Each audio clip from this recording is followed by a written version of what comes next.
tak boleh terima, karena itu termasuk sogokan. Kenapa? Apa arti sogok? Riswah itu apa artinya? Baca definisinya. Riswah adalah ihqaqul batil wa ibtalul haq, yaitu membenarkan yang batil dan membatilkan yang benar. Kita tahu sebenarnya dia mungkin tak berhak untuk kita pilih, cuma karena kena amplop akhirnya kita pilih. Dari yang benar jadi batil, yang batil jadi benar. Makanya haram. Itu yang sudah terima 300,000 Pak, kembalikan. Nak pulang, menyono pilih-pilih terus dengan hukum Allah. Pikirkan pemimpin yang terbaik, pulangkan. Kalau tidak bapak makan 300,000 itu, tunggulah Allah cabut keberkahan hidup. Tunggulah Allah akan menghinakan kita di atas sesuatu yang haram tersebut. Nah, ini yang patut dicatat baik-baik ya. Allah Maha Kaya, bukan paslon yang Maha Kaya. Allah Maha Kaya. Jangan 300,000 menyebabkan kita hancur di dunia dan hancur di akhirat. Kita masih membahas tentang adab-adab ketika mencari rezeki.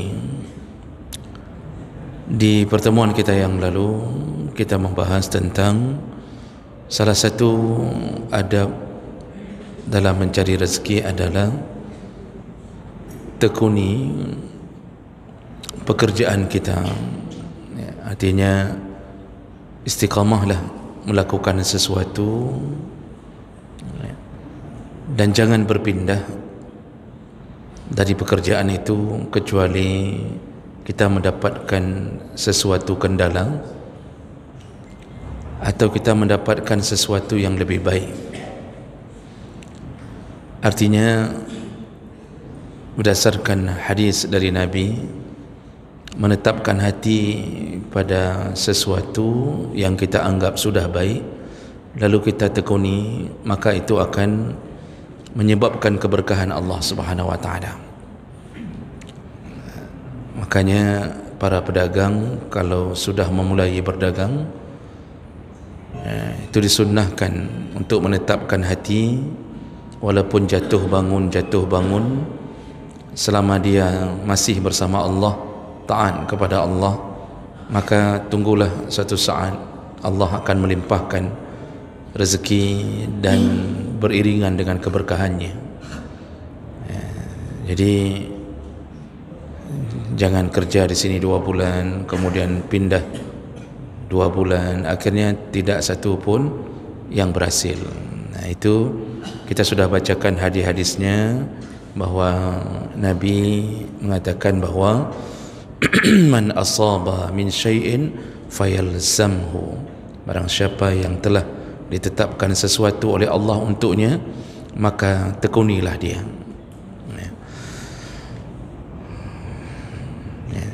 Jadi kalau mau keluar dari satu pekerjaan, pertimbangannya ya karena itu pekerjaan yang kemudian kita tahu bahwa itu haram.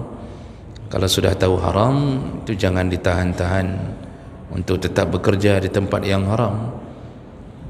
Hijrahlah, pindahlah. Karena kalau kita meninggalkan sesuatu yang haram karena Allah, maka Allah menunggu kita di tempat yang halal. Jadi jangan ragu seakan-akan kalau keluar dari yang haram kita tidak ada tempat di tempat yang halal, malah di tempat yang haramlah yang dilarang-larang Allah Subhanahu wa taala. Wa may yattaqillah yaj'al lahu makhraja wa yarzuqhu min haitsu la yahtasib. Barang siapa yang bertakwa kepada Allah, Allah akan berikan jalan keluar, lalu Allah akan berikan rezeki dari jalan yang tidak diduga-duga. Jadi takwa dulu, takwa dulu baru dapat jalan keluar, terutama dalam urusan rezeki. Jadi kan damita pengile baru takwa. Takwalah dulu kepada Allah, maka Allah akan tetapkan semua jalan keluar. Kita ini kalau dekat dengan Allah Allah sudah janji Allah selesaikan urusan kita. Tapi kalau kita tak dekat dengan Allah, maka Allah akan menambah-nambah kesulitan hidup kita. Dan itu juga terjadi dalam urusan rezeki. Baik, kita lanjutkan berikutnya. Adab berikutnya dalam mencari rezeki adalah tahrim ar-rizq, dilarang menolak apabila ditawarkan satu bentuk rezeki. Jadi di sini salah satu mahdurat, salah satu larangan, pantangan dalam mencari rezeki, kalau ditawarkan rezeki oleh Allah tentunya, maka jangan ditolak. Rezeki itu tidak mesti berbentuk barang. Ada kalanya rezeki itu berbentuk pekerjaan yang ditawarkan ke kita.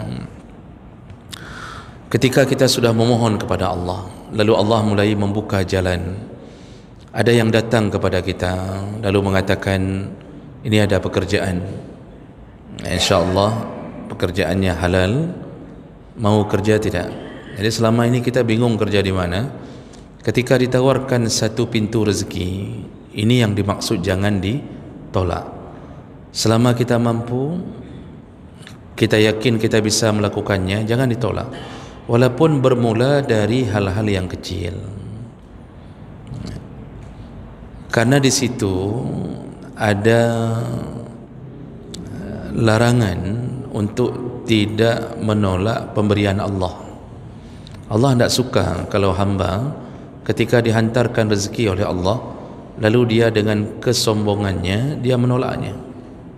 Allah tak suka.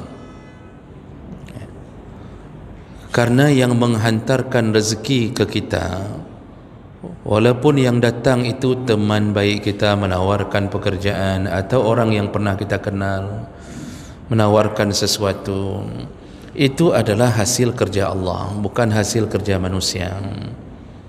Kenapa hati dia terbersit menawarkan ke kita? Pekan handijuk pekerjaannya baru lain mentang. Kenapa ke kita pula dia terfikir? Ini ada satu lowongan kerja, dia mulai memutar kepalanya, siapa. Ternyata muncul nama kita. Siapa yang membuat tiba-tiba muncul nama kita di kepalanya? Allah Subhanahu wa ta'ala. Jadi bukan karena kuatnya ingatan dia, bukan karena pertemanan, tapi karena izin Allah. Allah menyebutkan dalam surat Hud, wa ma min dabbatin fil ardi illa 'ala Allah rizquha wa ya'lamu mustaqarraha wa mustawda'aha kullum fi kitabim mubin. Semua makhluk yang dihidupkan Allah di muka bumi, jadi makhluk yang hidup melata di muka bumi, baik bentuknya jin, manusia, tumbuh-tumbuhan, hewan, macam-macam, maka Allah telah menjamin rezekinya. Kalimat yang membuat kita tenang adalah jaminan itu berupa mustaqarraha wa mustawda'aha. Jadi Allah bilang, pokoknya yang hidup Allah jamin rezeki. Itu kewajiban Allah memberi rezeki pada yang hidup. Tak peduli dia mau Islam, mau kafir, mau jinnya, bangsatnya luar biasa, setan tu, tetap dikasih rezeki sama Allah. Setan ada yang mati kelaparan, Pak? Ada yang tahu? Kalau Bapak tahu berarti temannya setan ni berarti. Makanya bagusnya jawabannya tidak tahu. Tapi kita sebenarnya pasti mengira bahwa setan itu mungkin tidak makan, setan makan. Rasulullah sebutkan makanan-makanannya, bahkan dia makan dari hasil makanan orang yang tak membaca bismillah. Jadi kalau makan minum tak baca bismillah, itu makanan kita makan juga dimakan setan. Jadi kita memakan makanan bersama setan. Jadi setan makan, dikasih rezeki oleh Allah Subhanahu wa ta'ala. Semua yang hidup, Allah Subhanahu wa ta'ala setelah menjamin rezeki, lalu Allah memudahkan urusan dengan mengatakan wa ya'lamu mustaqarraha. Allah tahu di mana orang itu berada, di mana makhluk itu berada. Allah tahu.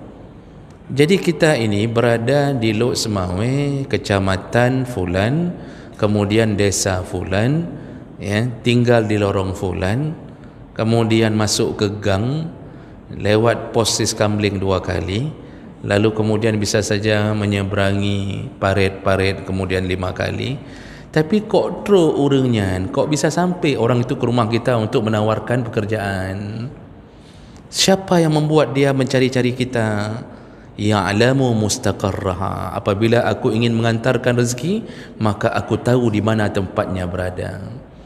Makanya cacing di dalam batu, ulat di dalam gulungan daun, atau makhluk apapun bersembunyi di tengah hutan, bahkan burung penguin yang berada di kutub utara, Allah hantarkan rezeki. Jadi inilah pemberian Allah. Jadi kita ini dihantarkan rezeki oleh Allah Subhanahu Wa Taala. Jadi jangan kira ini yang sudah lulus PNS karena kepintaran kita, tak, itu dihantarkan rezeki oleh Allah. Yang tak lulus berarti Allah tak hantar dari situ, Allah hantar dari tempat yang lain. Jadi jangan pernah merasa bahawa kita ini hebat, kita ini pintar, kita ini mampu menjawab soal-soal. Bukan karena itu cukup ramai urang careng hana luluh-luluh, Pak. Cukup ramai orang pintar tak lulus-lulus. Ada yang bodohnya selangit, lulus sendiri. Yang penting ada paman di MK, selesai urusan. Jadi jemaah melakukan Allah Subhanahu Wa Taala, Allah yang hantarkan, Allah yang hantarkan. Itu patut kita pegang betul. Kalau sudah Allah hantarkan, maka terimalah. Terimalah, kata Allah. Makanya salah satu hadis Nabi menyebutkan larangan menolak, adamu raddil hadiyah, dilarang menolak hadiah. Kalau Allah hantarkan sesuatu melalui tangan orang, tak boleh tolak. Kenapa tak boleh tolak? Karena menyakiti yang memberi dan menyakiti orang yang mengantarkan. Bisa bayangkan perasaan, Pak. Ini kita contoh nih, kalau rezekinya berbentuk makanan, berbentuk apa saja, kita hantarkan. Kita bawa, kita mungkin punya sesuatu dari rumah, kita hantarkan ke rumah tetangga. Begitu kita hantarkan, dia bilang, oh enggak, kami enggak terima. Kami enggak boleh terima, kami kaya, kami enggak mau makan. Itu terasa seakan-akan kan bagus, bahwa kasih aja ke orang miskin, kami enggak terima. Tetapi kalimah itu menyakitkan perasaan, itu membuat orang yang memberi itu tersinggung orang yang memberi. Bagaimana bungkusan yang telah dia bawa pulang kembali, lalu dia bilang sama ayah ibunya, hendak diterimanya hadiah kita. Apa kira-kira kata ayah dan ibunya ketika anaknya membawa pulang kembali? Kalau bapa menjadi ayah dan ibunya, kira-kira bapa ibu ngomong apa? Pasti, oh kajit lagi nyan, oh kalau sudah, ya sudah. Kalau begitu, singa hengah mati hangku juk sapuli. Besok mati. Ini siapa yang mati ni maksudnya ni? Besok mati tak kuantarkan apapun lagi. Tersinggung orang, Pak. Allah pun marah. Jadi menolak pemberian Allah berupa tawaran kerja, rezeki, itu sesuatu yang tak baik. Menolak hadiah pun sama, sesuatu yang tak baik. Kita yang jangan meminta, itu sifat yang jangan dipelihara. Yang jangan suka meminta-minta. Kalau diberi, jangan tolak. Diberi itu tidak menurunkan derajat apapun. Tidak menurunkan derajat kalau diberi, malah tersanjung orang yang memberi ketika kita menerimanya, walaupun kita tak terlalu suka apa yang diberi. Tapi yang membuat rendahnya derajat kita, hilangnya kemuliaan, hilangnya kewibawaan, jatuhnya muru'ah atau marwah kata kita, itu akibat meminta-minta. Orang kalau sudah minta, Pak, itu di dalam pandangan orang memberi itu mulai meremehkan, mulai muncul perasaan tidak suka. Asal dia datang lagi, dia ketuk pintu rumah, langsung muncul perasaan kaji lom. Akhirnya kita cuma buka gorden saja sedikit. Sebelum buka gorden, matikan lampu dulu di dalam, kita buka gorden. Ini bukan pengalaman pribadi, Pak, tapi ada juga sesekali, Pak, jadi kan begitu. Kenapa? Karena kita menandai orang yang meminta itu kita tak suka. Tapi kalau kita hantarkan makanan, dia terima, besok hantarkan lagi, besok hantarkan lagi. Begitulah orang kalau menerima pekerjaan dari orang lain, selama itu pekerjaan yang baik dan halal, terimalah. Lakoni dulu apa yang ada. Kalau ditolak terus-terusan, orang pun marah. Orang akan mengatakan apa? Udah, tak usah tawarkan ke dia lagi. Hai timnya, nggak mau dia tu. Akibatnya terduduk, sudah 20 tahun di rumah nganggur. Tak ada lagi yang mau tawarkan. Karena semua yang menawarkan kita pasang sesuatu seakan-akan kita tak membutuhkan. Ini yang dimaksud tahrim ar-rizq. Makanya kalau lagi dapat satu pekerjaan yang kecil, jalani dulu. Nanti kalau dapat yang lebih besar, baru diambil. Ya. Jangan terburu-buru ingin langsung loncat ke tempat yang lebih besar. Ya. Jalani dulu yang kecil-kecil. Jangan gara-gara burung apa? Jangan gara-gara burung merpati, burung punai di tangan dilepaskan. Betul ya, Mak?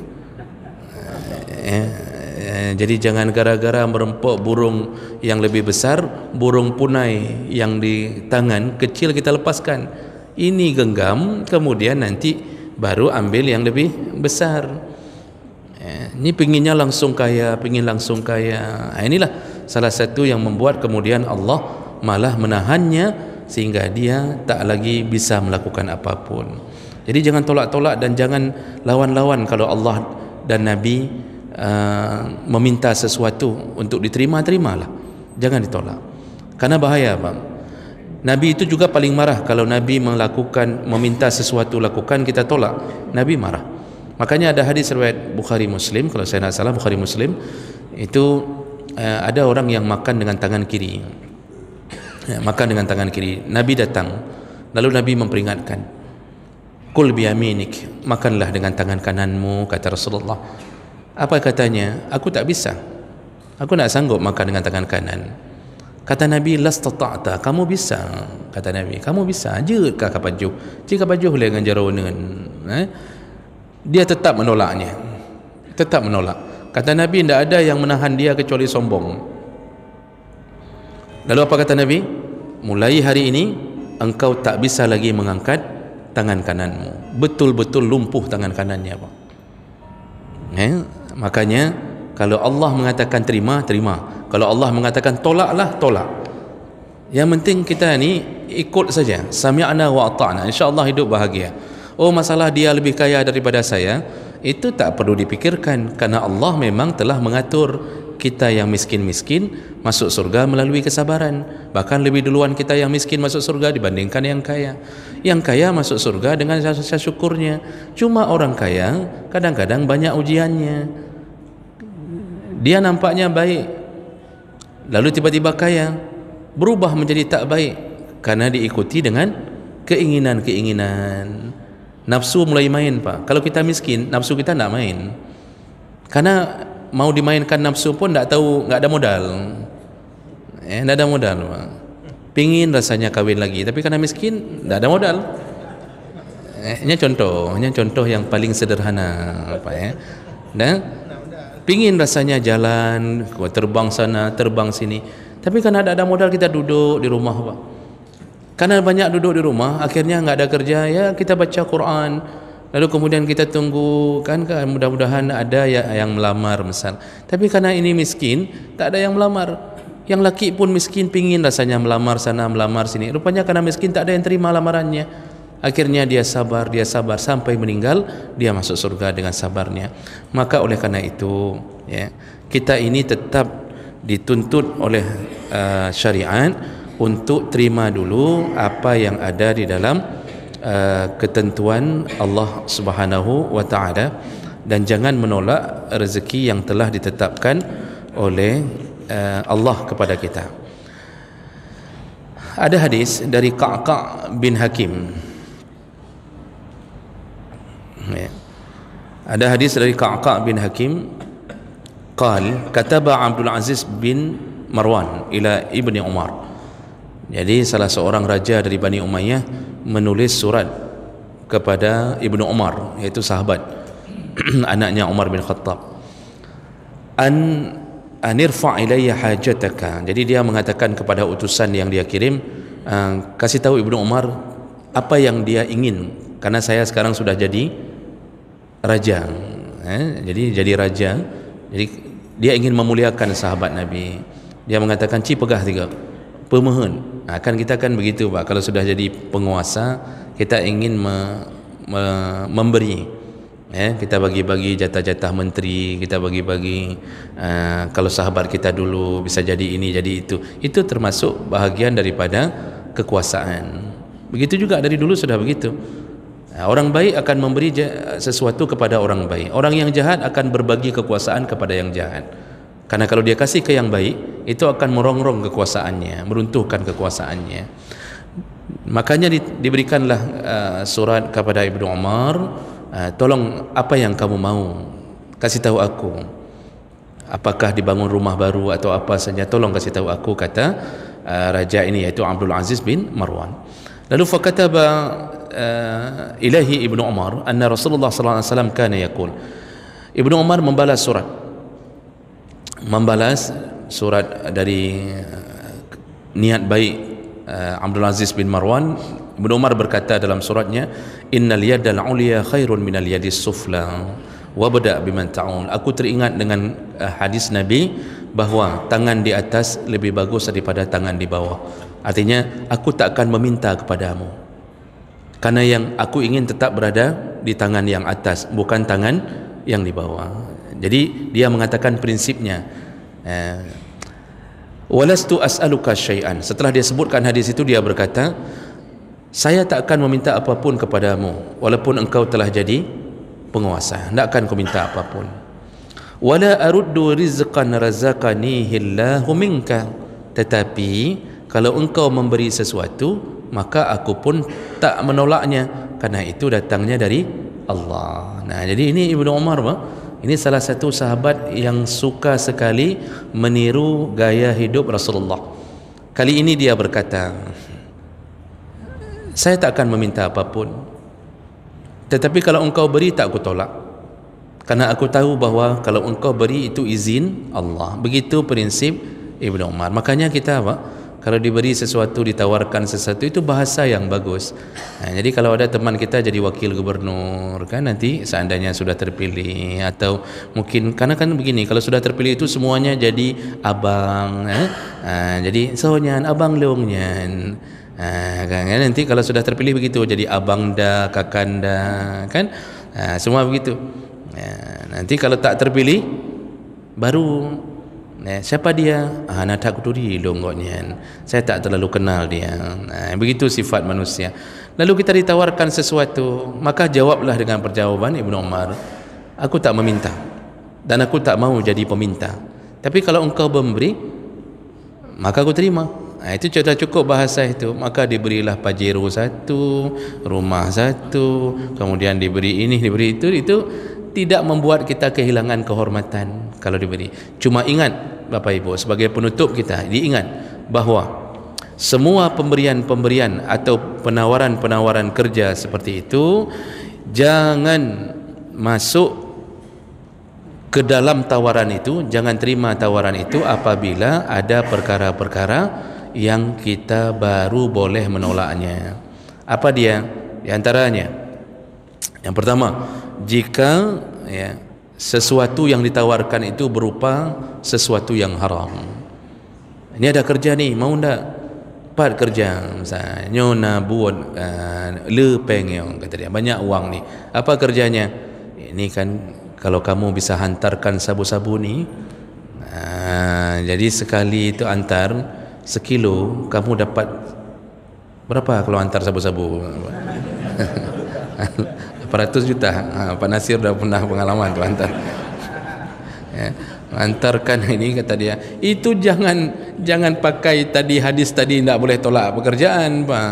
Kalau sudah bentuknya haram, tolak. Langsung tolak, itu pasang prinsip otak. Kalau yang berbentuk haram, ini ada kerja nih, di mana kerjanya? Ini kamu tukang tagih-tagih kredit pinjaman orang. Tolak, Pak. Tolak.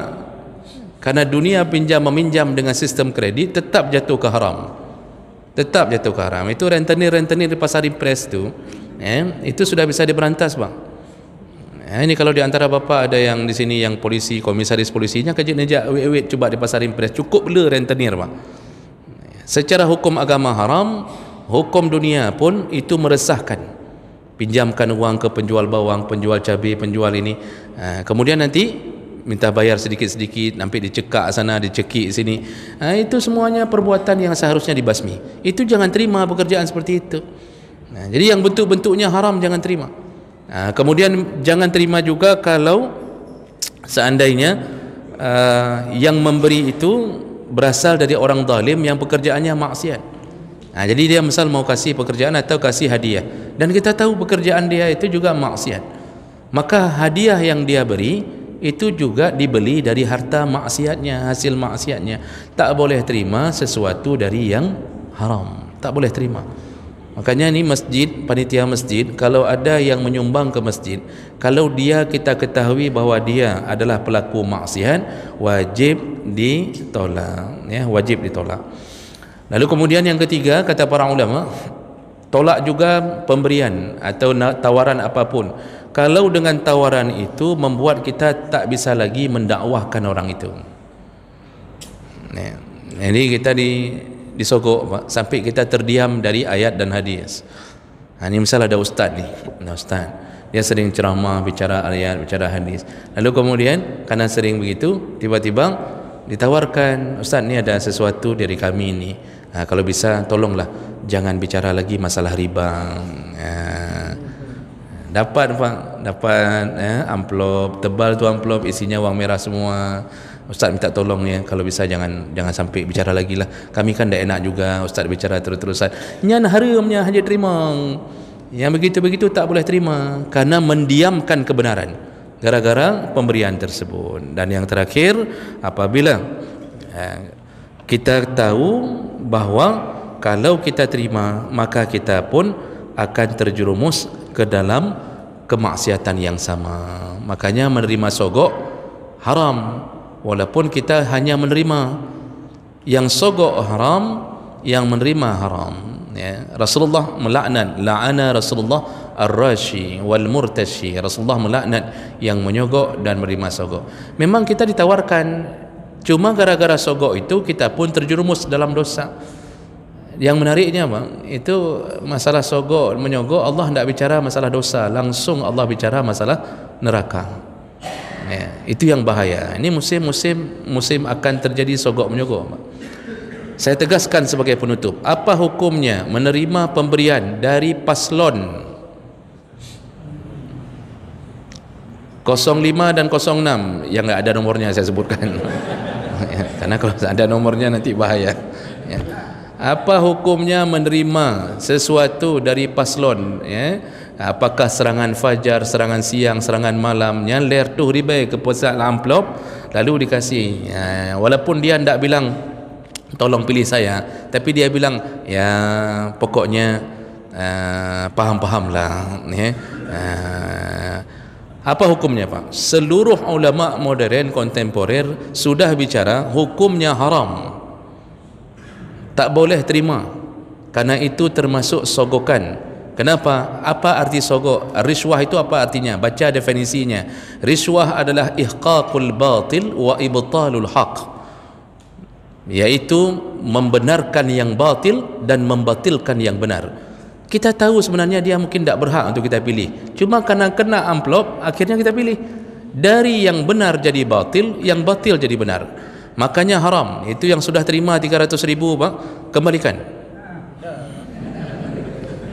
Nak pulang, menyono pilih terus dengan hukum Allah, pikirkan pemimpin yang terbaik, pulangkan. Kalau tidak bapak makan 300.000 itu, tunggulah Allah cabut keberkahan hidup, tunggulah Allah akan menghinakan kita di atas sesuatu yang haram tersebut. Nah, ini yang patut dicatat baik-baik, ya. Allah Maha Kaya, bukan paslon yang Maha Kaya, Allah Maha Kaya. Jangan 300.000 menyebabkan kita hancur di dunia dan hancur di akhirat. Baik.